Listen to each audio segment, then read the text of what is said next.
তাহলে মমতা বন্দ্যোপাধ্যায় তিনি দিল্লি সফরে রয়েছেন। দুপুরে কলকাতা বিমানবন্দর থেকে তিনি রওনা দেবেন। তৃণমূল নেত্রীর রাজধানী সফর ঘিরে রীতিমতো রাজনৈতিক উত্তাপ। বিরোধী জোটের বৈঠকে যোগ দেওয়ার পাশাপাশি রাজ্যের বকেয়া নিয়েও প্রধানমন্ত্রীর সঙ্গেও সাক্ষাতের কথা রয়েছে। রাজীব রয়েছে আমাদের সঙ্গে। রাজীব, দিল্লিতে এই যে মমতা বন্দ্যোপাধ্যায়ের ঠাসা কর্মসূচি, ঠিক কি কি কর্মসূচি একটু জানবো তোমার থেকে। দেখো, আজকে বিকেলেই মুখ্যমন্ত্রী মমতা বন্দ্যোপাধ্যায় তিনি দিল্লি এসে পৌঁছচ্ছেন এবং দিল্লিতে তার যেমনটা তুমি বললে ঠাসা কর্মসূচি রয়েছে, একেবারেই তাই। আজ রবিবার সেরকম কোনো কর্মসূচি না থাকলেও আগামীকাল থেকে কিন্তু নানা কর্মসূচি রয়েছে। আগামীকাল সোমবার বিকেল 3টের সময় বঙ্গভবনে দলের সাংসদদের সঙ্গে বৈঠক করবেন তিনি। দলের সাংসদদের সঙ্গে বৈঠক করার সংসদ অধিবেশন চলছে এবং সংসদে আমরা জানি সাম্প্রতিক ঘটনাবলী হয়েছে। সেই ঘটনাবলী সম্পর্কে সাংসদদের থেকে বিবরণ শুনবেন এবং তাদের নির্দেশ তিনি দেবেন। সেই বৈঠক আগামীকাল বিকেল 3টের সময় হওয়ার কথা এবং তারপর পরদিন অর্থাৎ মঙ্গলবার দিন বিকেল 3টে একটি হোটেলে, একটি 5 তারা হোটেলে ইন্ডিয়া জোটের বৈঠক রয়েছে, যেখানে সারা দেশের বিভিন্ন রাজ্য থেকে কয়েকজন মুখ্যমন্ত্রী সহ বিভিন্ন রাজনৈতিক দল, যেগুলি বিজেপি বিরোধী দল, তাদের শীর্ষ নেতারা আসবেন। সেই বৈঠকে মুখ্যমন্ত্রী মমতা বন্দ্যোপাধ্যায়ও যোগ দেবেন এবং এবারের এই বৈঠকে অত্যন্ত গুরুত্ব রয়েছে। পাশাপাশি বুধবার অর্থাৎ তারপর দিন সকাল 11টায় 20 ডিসেম্বর সেদিন সকাল 11টায় সম্ভবত সংসদ ভবনে প্রধানমন্ত্রী নরেন্দ্র মোদীর সঙ্গে দেখা করবেন মুখ্যমন্ত্রী মমতা বন্দ্যোপাধ্যায়। একেবারে রাজীব, এই প্রসঙ্গেই আসতে চাইছিলাম যে রাজ্যের বকেয়া আদায় একদিকে যেমন প্রধানমন্ত্রীর সঙ্গে তার বৈঠকের কথা রয়েছে, তেমনি বরাদ্দ ইস্যুতে লোকসভার আগেই আন্দোলনে ঝাঁঝ বাড়ানোর প্রস্তুতি নিচ্ছে তৃণমূল।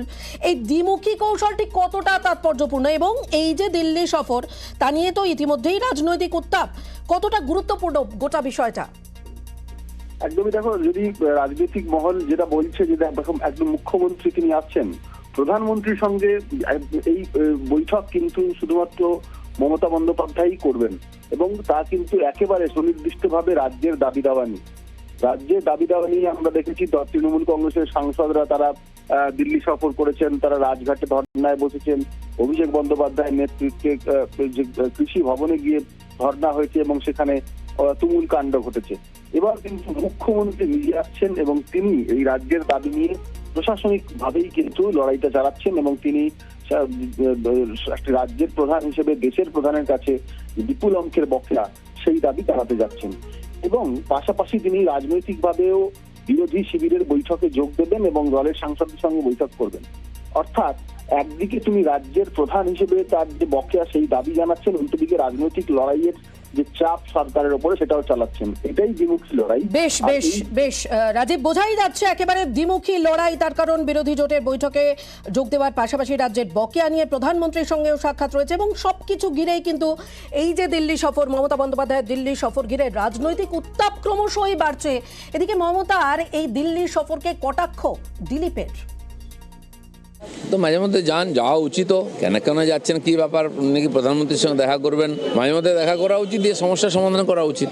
রাজনীতি করতে দিল্লি গিয়ে কি লাভ? সোনিয়া গান্ধীও আজকাল ওনার সঙ্গে দেখা করেন না। যাদের নিয়ে লাফাচ্ছিলেন মুলায়ম, লালু, তাদের অবস্থা খারাপ। নীতিশ বাবু একটা লাফালাফি করেছিলেন, প্রধানমন্ত্রী হবেন, উনি বুঝে গেছেন ব্যাপারটা গন্ডগোলে, নিজের সিট ধরে রাখতে পারবেন না, তিনি আর আসছেন না বিহার ছেড়ে।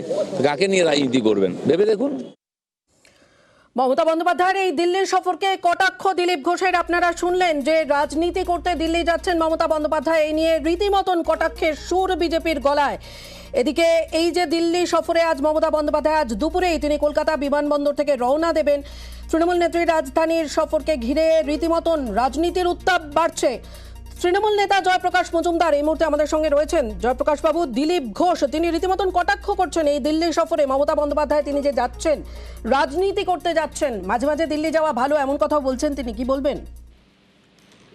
দেখুন, দিলীপ ঘোষের কটাক্ষ বলুন, মন্তব্য বলুন, সকালবেলায় অক্সিজেন নিতে নিতে যে কথা বলেন তার রাজনৈতিক গুরুত্ব কিছু নেই। কারণ মুখ্যমন্ত্রী যাচ্ছেন দিল্লিতে বাংলার পাওনা আদায় করতে, অধিকারের কথা বলতে। যে অধিকার হচ্ছে বাংলার সব মানুষের, তার মধ্যে বিজেপির ভোটারও কিছু না কিছু আছে, কিন্তু তাদের হয়ে দিলীপ বাবুরা একটা কথা বলেন না। তারা শুধু বলেন ওই হিন্দি ভাষী ভজনা, হিন্দি ভাষীদের পায়ে ধরা। আগে বাংলার একটা অংশ ছিল কিছু, তারা ইংরেজ ভজনা করত রায় বাহাদুর খেতাব পাওয়ার জন্যে। এখন দিলীপ বাবুরা কেন্দ্রীয় বিজেপিতে খেতাব পাওয়ার জন্যে হিন্দি ভাষীদের ভজনা করছেন, বাঙালির স্বার্থ ভুলে গিয়ে, বাংলার স্বার্থ ভুলে গিয়ে। বাংলার স্বার্থ, বাঙালির স্বার্থ একমাত্র মমতা বন্দ্যোপাধ্যায় দেখছেন, তাদের জন্য লড়ছেন। তাই জন্য এই দিলীপ বাবুদের এই মন্তব্যের কোনো গুরুত্ব নেই। বেশ, অনেক ধন্যবাদ জয়প্রকাশ বাবু।